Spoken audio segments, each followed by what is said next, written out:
مقصد دا دی معنی دا چې نشته دی لایق د عبادت سوا الله نه او حضرت محمد صلی الله علیه وسلم د الله تعالی رسول دی.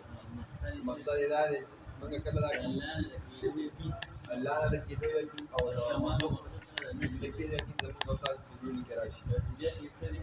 فضیلت سلو کاله مشرک دا کلمه وایي د جنت وکړي آمین.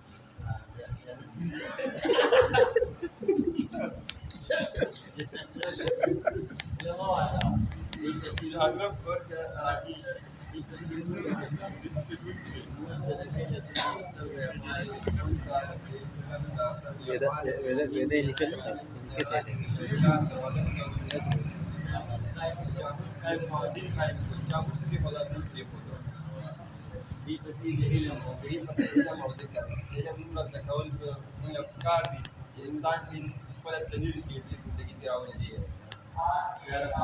یا د قرآن یو آیت زده کړو او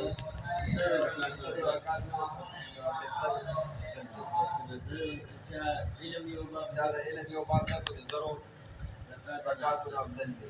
دې پسې ذکر دې پسې دا مثلا ذکر کوونکی مثال د ژوندي دی نه ذکر کوونکی مثال د مړي دی. ذکر کوونکی په خندا خندا جنت ته ځي.